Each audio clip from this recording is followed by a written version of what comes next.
নমস্কার তোমাদের সকলকে। আজ আমরা ক্লাস 10-এর অঙ্ক বইয়ের পরিবৃত্ত ও অন্তর্বৃত্ত অঙ্কন এই চ্যাপ্টারের কোষে দেখি 11.2-এর যে অঙ্কগুলো রয়েছে সেই অঙ্কগুলো করার চেষ্টা করব। এর আগের ভিডিওতে আমরা 1 থেকে 4 পর্যন্ত অঙ্ক করেছিলাম। আজ আমরা 5 থেকে বাকিগুলো করার চেষ্টা করব। তো 5-এর অঙ্কটিতে কি বলা হয়েছে দেখো, বলা হয়েছে যে একটি সমকোণী ত্রিভুজ যার অতিভুজের দৈর্ঘ্য 9 সেমি এবং অপর একটি বাহুর দৈর্ঘ্য 5.5 সেমি। তাহলে আমাদেরকে কি করতে হবে, একটা 9 সেমি দেওয়া রয়েছে এবং একটা 5.5 সেমি দেওয়া রয়েছে। এই দুটো দৈর্ঘ্য দিয়ে আমাদেরকে একটি সমকোণী ত্রিভুজ আঁকতে হবে। সেই সমকোণী ত্রিভুজের অন্তর্বৃত্ত অঙ্কন করতে হবে এবং অন্তর্বৃত্ত অঙ্কন করে অন্তর্ব্যাসার্ধের দৈর্ঘ্য আমাদেরকে মেপে লিখতে হবে। তো প্রথমে আমরা 9 সেমি ও 5.5 সেমির দুটি রেখাংশ খাতার উপরে নিয়ে নেব। এরপর খাতার মাঝখানে যে কোনো মাপের একটি রশ্মি নিয়ে নেব।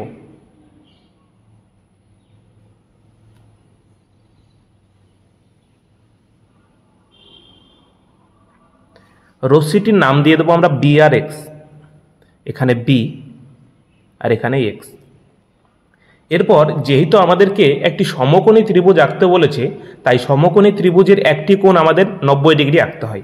তো আমরা বি বিন্দুতে 90 ডিগ্রি আঁকবো। তো 90 ডিগ্রি আঁকার জন্য তোমরা যে কোনো মাপের একটা ব্যাসার্ধ নেবে, নিয়ে বি বিন্দুতে বসিয়ে একটি বৃত্তচাপ দেবে। বৃত্তচাপটি বি এক্স রশ্মিকে যেখানে ছেদ করবে সেই ছেদ বিন্দুতে বসিয়ে পরপর দুবার কাটবে, একবার দুইবার। এখান থেকে আবার উপরে একবার কাটবে আর এইখান থেকে আবার একবার উপরে কেটে নেবে। তাহলে দুটো বৃত্তচাপ দেখো যেখানে ছেদ করলো সেই ছেদ বিন্দু আর বি বিন্দু যদি আমরা যুক্ত করে দিই তাহলে আমরা 90 ডিগ্রি পেয়ে যাব। তো দেখো আমরা যুক্ত করে দিই। তাহলে এইটা হচ্ছে আমাদের 90 ডিগ্রি। এরপর আমাদেরকে কি বলা হয়েছে, বলা হয়েছে এই সমকোণী ত্রিভুজের অতিভুজ হবে আমাদের 9 সেমি আর একটি বাহু হবে আমাদের 5.5 সেমি। তো আমরা রুল কম্পাসের সাহায্যে 5.5 সেন্টিমিটার সমান করে নেব। তাহলে 5.5 সেন্টিমিটার সমান করে নাও। দিয়ে বি বিন্দুতে বসিয়ে বি এক্স রশ্মিকে কেটে নাও। বি বিন্দুতে বসিয়ে বি এক্স রশ্মিকে কেটে নিলাম। যেখানে ছেদ করবে সেই ছেদ বিন্দুর নাম দিয়ে দেবো আমরা সি। এবার আমরা 9 সেন্টিমিটার সমান করে নেব। 9 সেন্টিমিটার সমান করে নাও।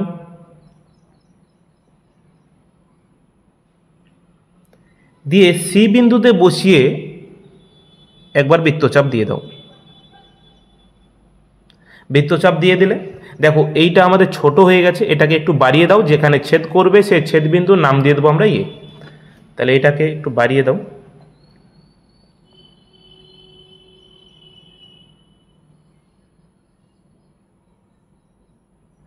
তাহলে দেখো যেখানে ছেদ করলো সেই ছেদ বিন্দুর নাম দিয়ে দিলাম আমরা এ।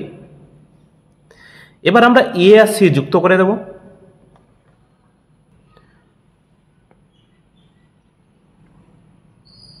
তাহলে দেখো এ বি সি একটি ত্রিভুজ অঙ্কন করা হয়ে গেল, যার এই বাহুটা হচ্ছে আমাদের 5.5 সেমি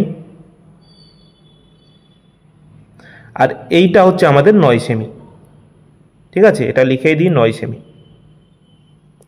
এবার কি বলা হয়েছে, এই এবিসি ত্রিভুজের একটি অন্তর্বৃত্ত অঙ্কন করতে হবে। আর এই এবিসি ত্রিভুজের অন্তর্বৃত্ত অঙ্কন করার জন্য আমরা কি জানি, যে কোনো দুটো কোণকে সমদ্বিখণ্ডক করতে হবে। তাহলে আমরা বি কোণ এবং সি কোণকে সমদ্বিখণ্ডক করব। তাহলে বি কোণ আর সি কোণকে সমদ্বিখণ্ডক করার জন্য রুল কম্পাসের সাহায্যে যে কোনো মাপের একটি ব্যাসার্ধ নিয়ে প্রথমে সি বিন্দুতে বসিয়ে একটি বৃত্তচাপ দেবে। দেখো বৃত্তচাপটি বি আর সিকে যেখানে ছেদ করলো সেই ছেদ বিন্দুতে বসিয়ে একবার কেটে দেবে। আবার বি আর সিকে যেখানে ছেদ করেছে সেই ছেদ বিন্দুতে বসিয়ে আবার একটি বৃত্তচাপ দিয়ে দেবে। তাহলে দুটো বৃত্তচাপ যেখানে ছেদ করলো সেই ছেদ বিন্দু আর সি বিন্দু যুক্ত করে দিলে আমরা সি কোণের সমদ্বিখণ্ডক পেয়ে যাব।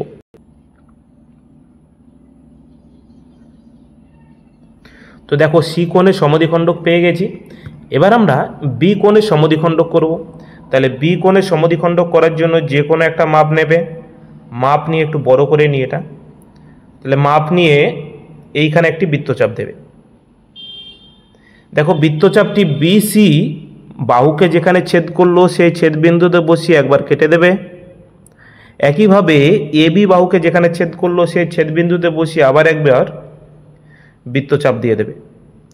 যেখানে ছেদ করলো সেই ছেদবিন্দু আর বি বিন্দু যুক্ত করে দিলে আমরা বি কোণের সমদ্বিখণ্ডক পেয়ে যাব।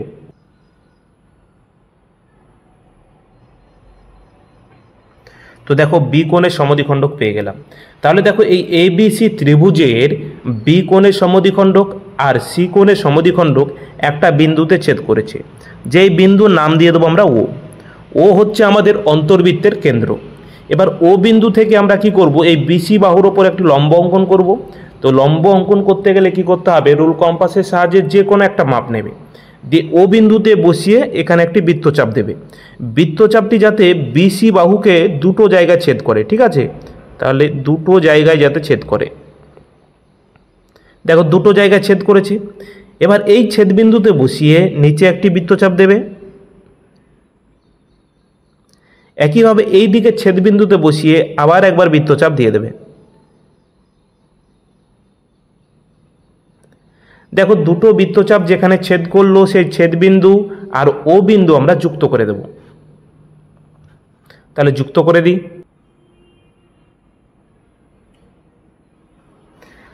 তাহলে দেখো এই বিসি বাহুর ওপর একটি লম্ব পেয়ে গেলাম। দেখো বিসি বাহুকে এই লম্বটি যেখানে ছেদ করলো সেই ছেদবিন্দুর নাম দিয়ে দেবো আমরা ডি, অর্থাৎ এই বিন্দুটার নাম হচ্ছে ডি। এখানে লিখে দিচ্ছি ডি। এবার আমরা এই ওডি সমান করে নেব। ওডি হচ্ছে আমাদের অন্তর্বৃত্তের অন্তর্ব্যাসার্ধ, তাই ওডি সমান করে নিয়ে আমরা ও বিন্দুতে বসিয়ে একটি বৃত্ত অঙ্কন করে দেব। তো বৃত্ত অঙ্কন করে দিই। তো চলো সমান করে নিই। এই সমান করে নিলাম। এবার আমরা এখানে একটি বসিয়ে এবার আমরা ও বিন্দুতে বসিয়ে এখানে বৃত্ত অঙ্কন করে দেব। তার আগে তোমরা দেখে নেবে সব জায়গা দিয়ে যাচ্ছে কিনা। তো দেখো আমরা বৃত্তটি অঙ্কন করে দিই।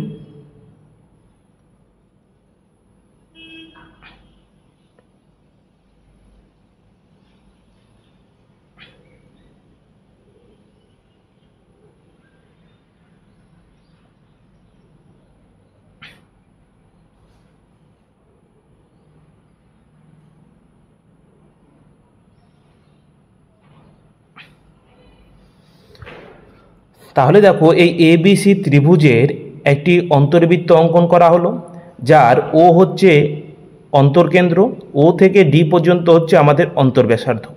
অবশেষে আমরা লিখে নেব।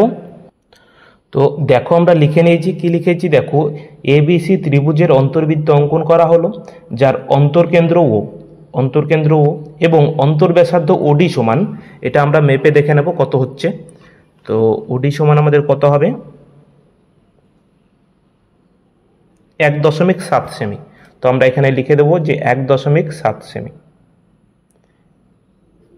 ব্র্যাকেটে প্রায় কথাটি লিখবে, তাহলে সুবিধা হবে। কারো 1.6 সেমি হতে পারে, কারো 1.8 সেমি হতে পারে, ঠিক আছে? যেটাই হোক না কেন এখানে লিখে দেবে, দিয়ে ব্র্যাকেটে প্রায় কথাটা লিখবে।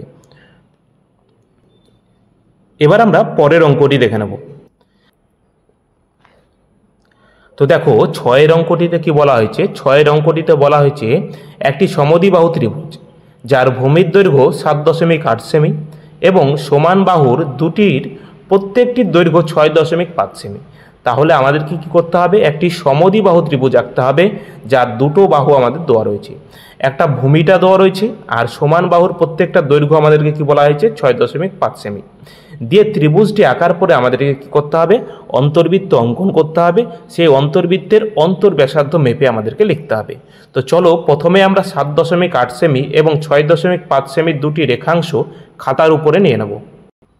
তো দেখো আমরা নিয়ে নিয়েছি একটা 7.8 আর একটা 6.5। এবার আমরা খাতার মাঝখানে যে কোনো মাপের একটি রশ্মি নিয়ে নেব। তাহলে যে কোনো মাপের একটি রশ্মি নিয়ে নাও।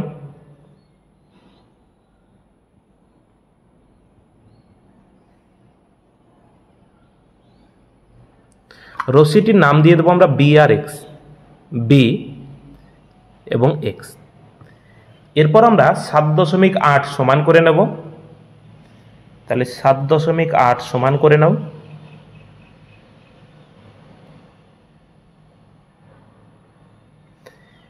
বি বিন্দুতে বসিয়ে বিএক্স রশ্মিকে কেটে নেব।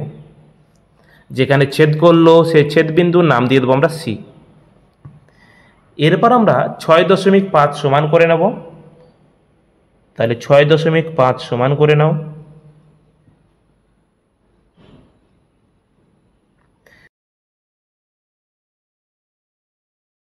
দিয়ে আমরা বি বিন্দুতে বসিয়ে উপরে একটি বৃত্তচাপ দিয়ে দেব।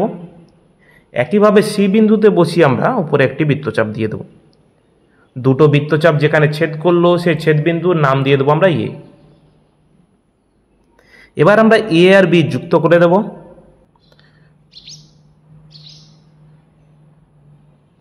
একইভাবে এ আর সি যুক্ত করে দেব।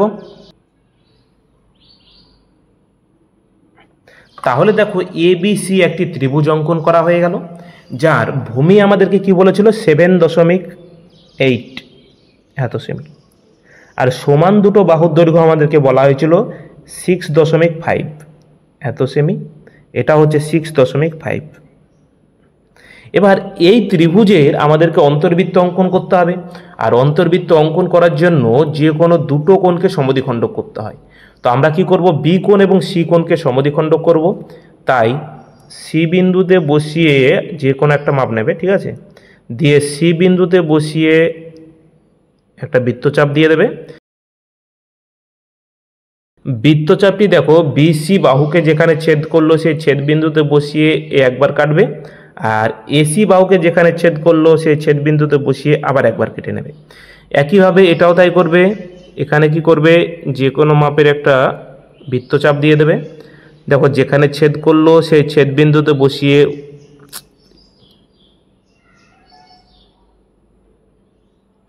এই উপরে একটি বৃত্তচাপ, আর এই ছেদ বিন্দুতে বসিয়ে আবার একটি বৃত্তচাপ দিয়ে দেবে। তাহলে দেখো দুটো বৃত্তচাপ যেখানে ছেদ করলো সেই ছেদ বিন্দু যুক্ত করে দাও।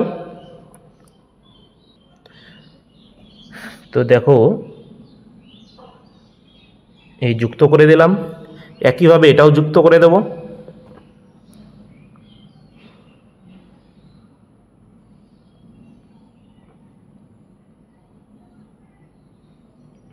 তাহলে দেখো দুটো সমদ্বিখণ্ডক, অর্থাৎ বি কোণের সমদ্বিখণ্ডক আর সি কোণের সমদ্বিখণ্ডক একটি বিন্দুতে ছেদ করলো, সেই বিন্দুর নাম হয়ে যাবে ও।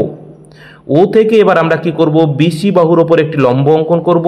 তো লম্ব অঙ্কন করার জন্য আমরা কি করব, যে কোনো একটা মাপ নেব রুল কম্পাসের সাহায্যে, দিয়ে ও বিন্দুতে বসিয়ে আমরা কি করব, একটি বৃত্তচাপ দেব। যেই বৃত্তচাপটি বিসি বাহুকে যাতে দুটো জায়গায় ছেদ করে। এই দেখো বৃত্তচাপ দিলাম। এই বৃত্তচাপটি দেখো দুটো জায়গায় ছেদ করেছে, এখানে একটা ছেদ করেছে আর এখানে একটা ছেদ করেছে। তাহলে এই ছেদবিন্দুতে বসিয়ে একই রকম মাপ রেখে দাও, দিয়ে এই ছেদবিন্দুতে বসিয়ে এইখানে একটি বৃত্তচাপ, আর এই ছেদবিন্দুতে বসিয়ে আবার বৃত্তচাপটিকে কেটে দাও। যেখানে ছেদ করলো সেই ছেদবিন্দু আর ও বিন্দু যুক্ত করে দাও, তাহলে আমরা লম্ব পেয়ে যাব।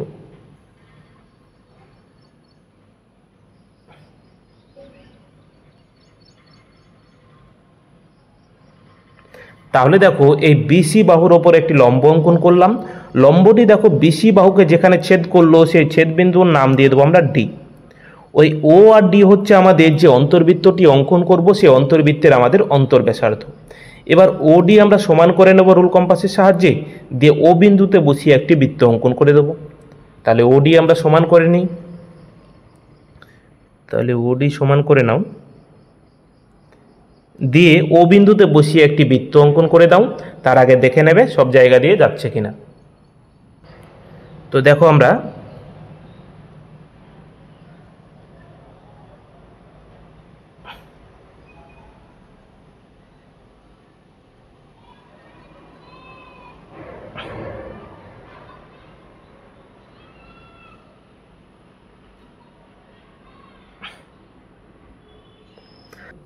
তাহলে দেখো আমরা বৃত্তটি অঙ্কন করে দিলাম। এইটাই হচ্ছে আমাদের এই এবিসি ত্রিভুজের অন্তর্বৃত্ত। অবশেষে আমরা লিখে নেব, এখানে লিখে নিচ্ছি, নিচে জায়গা নেই। তো দেখো আমরা লিখে নিয়েছি যে এবিসি ত্রিভুজের অন্তর্বৃত্ত অঙ্কন করা হলো, যার অন্তর্কেন্দ্র ও, এটা হচ্ছে ও, এবং অন্তর্ব্যাসার্ধর দৈর্ঘ্য আমাদেরকে মেপে লিখতে হবে। তো অন্তর্ব্যাসার্ধের দৈর্ঘ্য যদি আমরা দেখি তাহলে কত হচ্ছে, যে 1.9। তাহলে 1.9 সেমি ব্র্যাকেটের মধ্যে তোমরা প্রায় লিখবে, 9 সেমি ব্র্যাকেটে প্রায়। আশা করছি বোঝা গিয়েছে। যদি তোমাদের কোনো জায়গায় অসুবিধা হয় বুঝতে, তাহলে অবশ্যই তোমরা কমেন্ট করে জানাবে, আমি পরবর্তীতে আরও সুন্দর করে বোঝানোর চেষ্টা করব। তো চলো আমরা পরেরটা দেখে নিই।